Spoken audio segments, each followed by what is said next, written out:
Alright, so in the last video, we kind of organized this a little bit. We put the database in another location, the database connection, and we refactored this a little bit. Now let's go ahead and create a query here on this select, so that way we can pull the ID from the database, the IDs that we have for our records here. Alright, we only got two right now, and let's do that. Let's go ahead and create that right away. So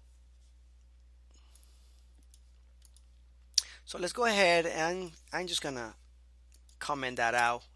All right, and the first thing that I want to do here is create a query, right? As a matter of fact, we have one up here. We can use this right here. All right, and that's it. We can use this because this is gonna select everything from the users. So all we have to do down here is create a while loop to pull all this information out. All right, so let's create a while loop. First, let's go ahead and do the PHP tag, of course. All right. Okay. This is let's just put this here, and then we can organize it. All right, so while, and let's just open the while, and we're gonna say while road, like we learned before how to read information. And let's make it equal to MySQL I fetch, and we're gonna say associative array is actually better than. All right, and what do we want to fetch? Result. All right, because that's what we got here. This is the result from the query, right? So let's just copy that, bring it down here. Okay, and I just want to go ahead and use this whole thing there, as a matter of fact. So let's just bring that up here, and I'm gonna use it with echo. All right, let's do that right here, echo. We're gonna enclose it in apostrophes there. Okay, now we got to take these quotes out of there, because we can't have double quotes inside double quotes. We got to put single quotes. If not, this line, if you put a double quote here, it's gonna tell PHP to stop executing here. And then you put double quotes here, it's gonna get confused, it's gonna give you an error. So make sure you put single quotes. All right, you can see my code changes when I put double quotes. So my editor is already telling me that something is wrong. All right, so what we want to put here is the row. As a matter of fact, I want to make this row. This row is going to return like in an associative field, an associative array. So it's going to return like this, ID.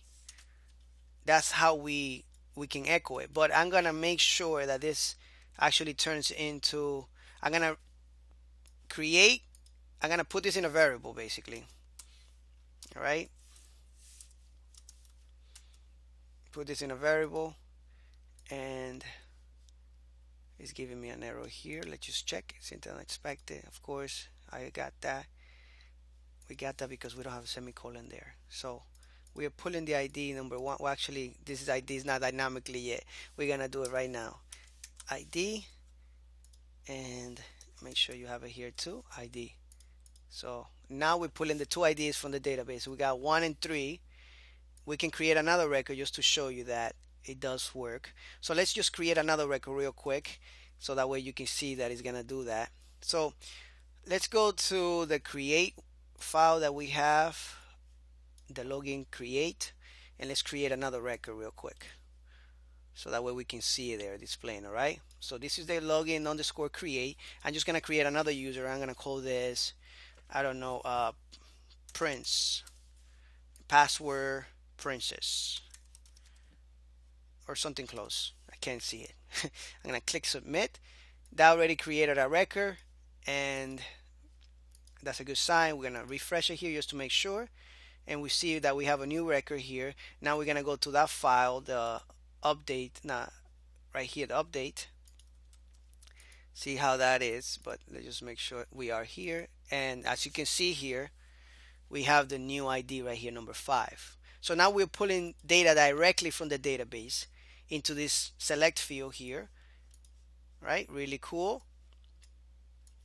All right, and we did this with a while loop, but we have the query up here. So make sure you always have a query. If you don't have a query, you can't pull information from the database. This is what is actually pulling information, this query right here, and we're using this function to send it in right here with the connection. So make sure that you understand that concept. Now what I really want to do is actually, I don't like the way it is right now. This is too messy, right? So I want to actually create a function to do this for me.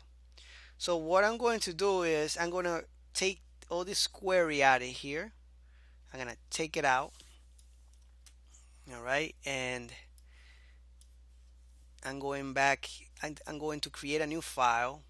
Before I do that, let's just do it back there so that way we have it just in case. But let's create a new file and call it functions. And I already have a functions on the regular file folder, so don't get confused. Just make a new functions under my SQL folder. So I'm just gonna say new file functions.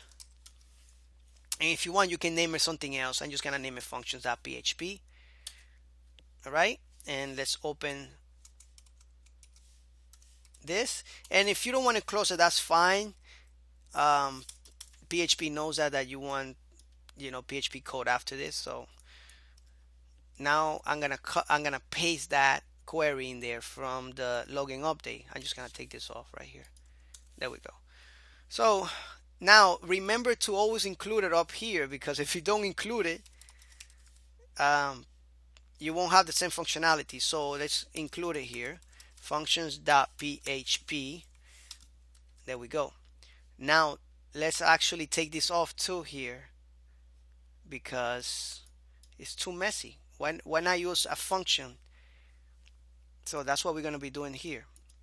Let's just put this in below here, and we're going to wrap all this code in a function, just like we learned how to do functions, right? This is going to be a custom functions. So what is this function going to do? Because you got to be descriptive with functions, so that way you can remember.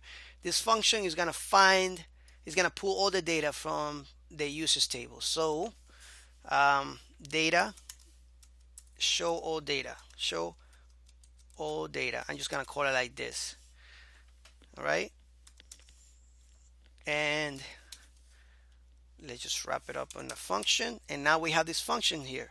All we have to do is call the function from the other side, and it should work good. It should work perfect.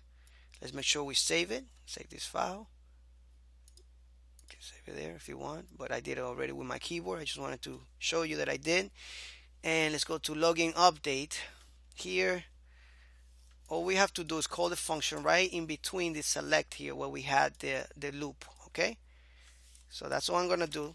Call the function. Boom. Let's just make sure this is a little bit more organized this way, and we can condense it a little bit. That looks a lot cleaner, doesn't it? Right? And then we don't have all these files here.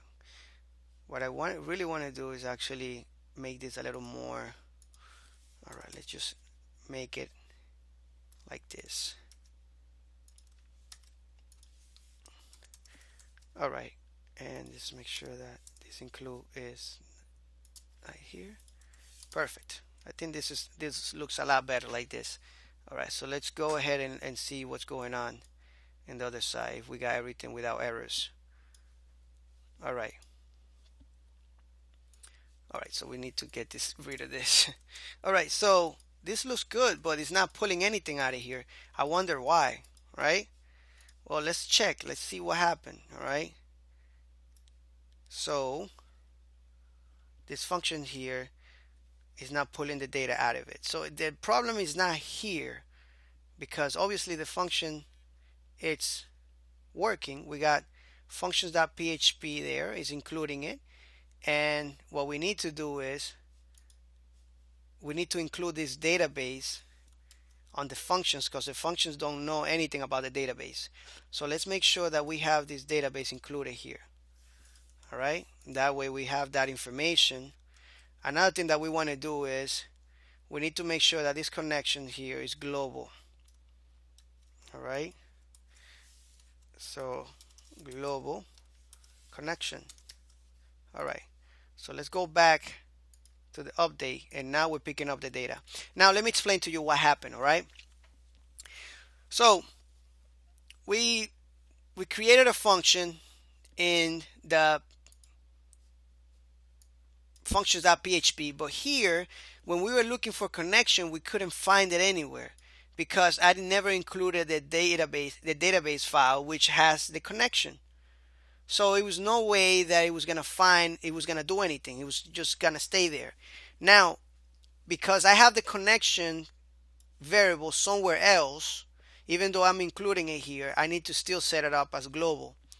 All right, because it's inside this function. Remember that everything inside the function is in the local scope. So nothing gets in the function unless you put it in yourself. And the way we put in things like variables from other places in functions is with a global keyword. This would make the variable global, right? It would bring it in from outside. In this case, it's going to be in another file. So make sure that you do that, okay?